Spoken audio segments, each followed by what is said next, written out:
There we go. So yeah, because we're recording, if you can keep yourselves on mute, that would be really superb until if there's any questions at the end. So yeah, I'm going to pass you over to Rachel. I'll just make that You can put it as a slideshow. a bit larger. Right, there we go. Right, okay, so here we go.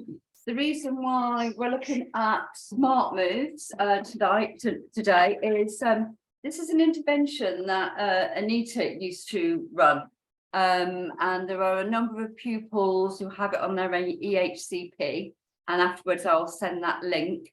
And it was decided that we weren't replacing Anita, but this would need to be done by classes, okay? So here's the information to get you guys started.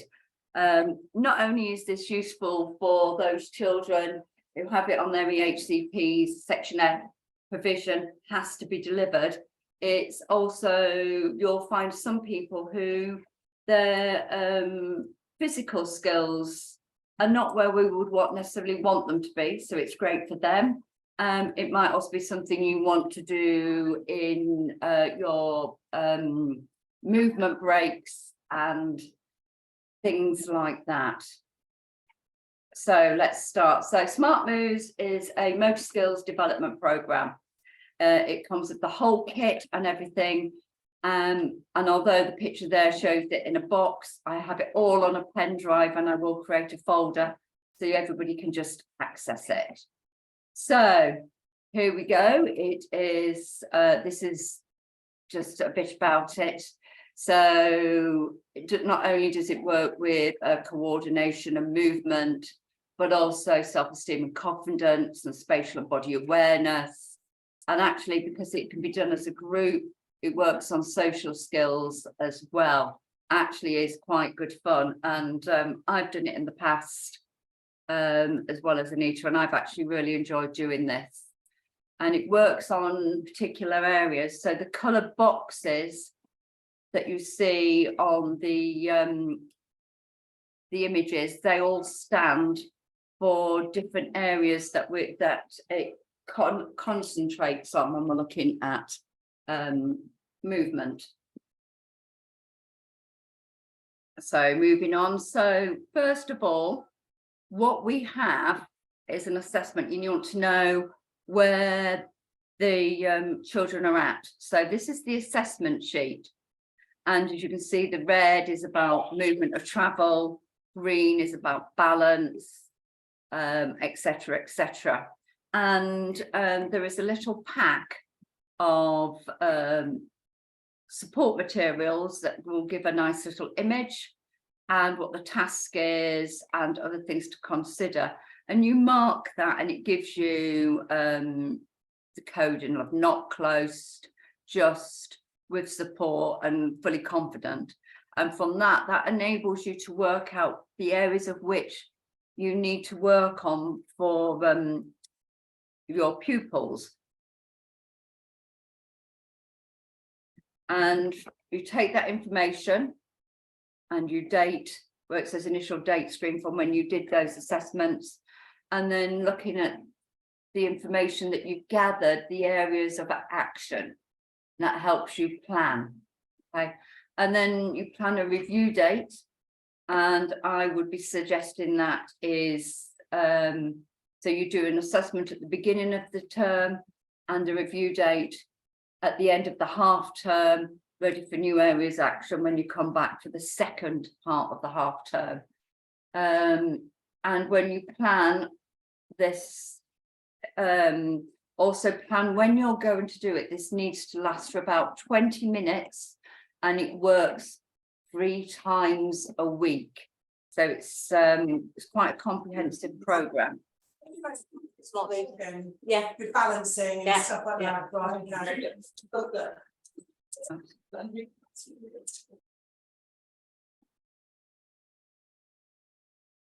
So that's so this is what I was talking about, the colour, and I overheard some people talking, and I did this with one of the children who's now in year 11, and he found it very difficult to start off with. He found it very hard to plan movements, and even when he had got that movement of that sequence, he couldn't take it out of that sequence and put it in another group of movements. Now he's much more able to do that, and the only thing he can't do is skip.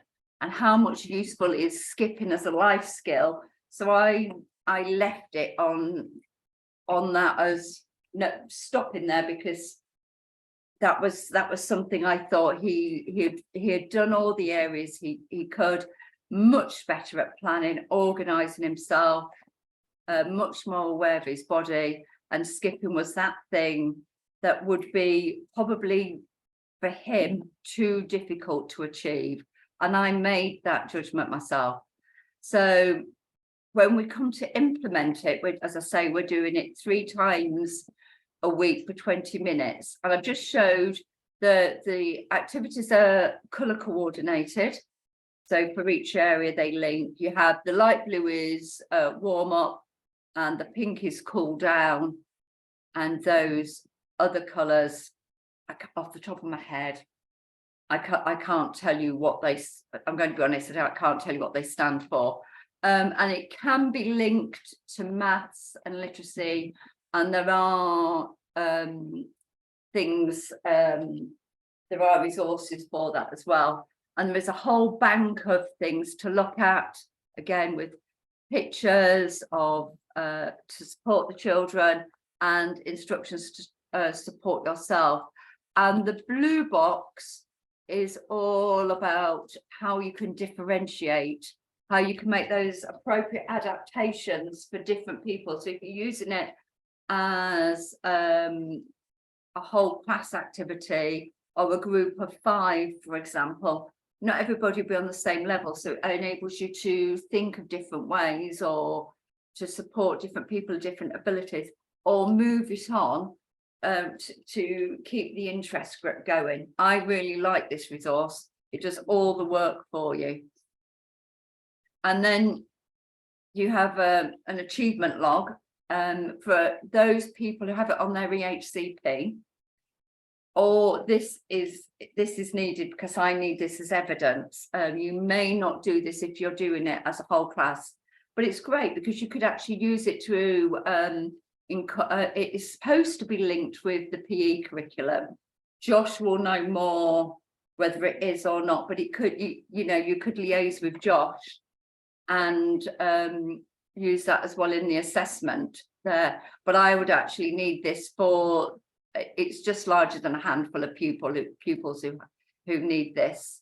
And you write your day and have they achieved their goals that you've set them, and using their coding. So it's just nice and simple, doesn't need lots of writing or anything like that, just simple markings.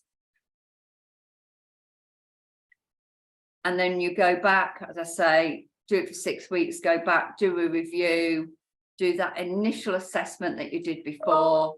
Where are they at? And an areas for action. And you will be surprised. The pupils do move very quickly through this, and their skills are developed, they develop their skills very, very rapidly. And basically that is it. Does anybody have any questions?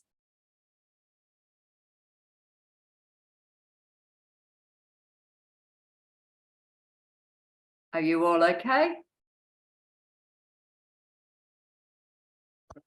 Lovely. Thank you, everyone. I'll stop that. I'll stop the recording.